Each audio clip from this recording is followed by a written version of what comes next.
முத்தழகு இந்த வாரத்தோட முடிய போது இறுதி கட்டத்தை எப்படி கொண்டு போறாங்கன்னு பார்க்கலாம் வாங்க. அஞ்சலி மாட்டினதுக்கு அப்புறமும் நான் எந்த தப்புமே செய்யல, முத்தழகுக்கு தான் பைத்தியம் பிடிச்சிருச்சு. மீனாட்சி முத்தழகோட குழந்தைங்கிறதுக்கு என்ன சாட்சி இருக்கு அப்படின்னு கேக்குறாங்க. பூமி உடனே தனம் அப்படின்னு ஒரு பதில சொல்றாரு. அஞ்சலி உடனே செத்து போன தனம் வந்தா சாட்சி சொல்ல போறாங்க அப்படின்னு கேக்குறாங்க. இல்ல, உயிரோட வந்தே சாட்சி சொல்ல போறாங்கன்னு சொல்லிட்டு தனத்தை கொண்டு வந்து நீதிபதி முன்னாடி நிறுத்துறாரு பூமி. தனமும் சேகரும் நடந்த எல்லா உண்மையையும் சொல்லிடுறாங்க. தனத்தை எப்படி காப்பாத்தின அப்படின்னு பூமி அதுக்கப்புறம் எக்ஸ்பிளைன் பண்றாரு.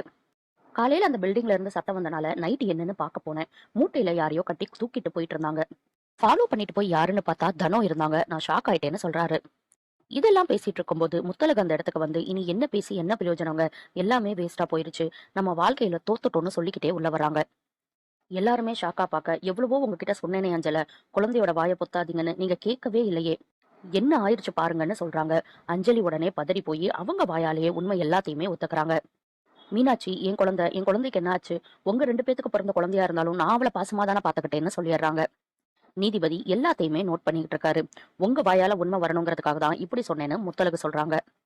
மீனாட்சிக்கு ஒண்ணுமே ஆகலன்னு ஸ்வேதாவை மீனாட்சியை தூக்கிட்டு உள்ள வர சொல்றாங்க. அஞ்சலி தான் எங்க வாழ்க்கையில நடந்த எல்லா பிரச்சனைக்கும் காரணம் அப்படின்னு முத்தழகும் சொல்றாங்க. அது மட்டும் இல்லாம பூமி ஒரு டிஎன்ஏ டெஸ்ட் எடுத்து காட்டுறாரு. மீனாட்சி எனக்கும் முத்தழகுக்கும் பிறந்த குழந்தை தான் அப்படிங்கிறதுக்கு இந்த டிஎன்ஏ டெஸ்ட் தான் சாட்சி அப்படின்னு நீதிபதி கிட்ட தர்றாரு. எல்லாத்தையுமே பார்த்த நீதிபதி ரெஜினா கிட்ட, உங்களை ரொம்ப மரியாதையா நினைச்சிருந்தேன், இப்படி பண்ணிட்டீங்களே அப்படின்னு சொல்றாரு. நாளைக்கு தான் லாஸ்ட் எபிசோட். என்ன நடக்க போகுது அப்படிங்கறத நம்ம பொறுத்திருந்து பார்க்கலாம்.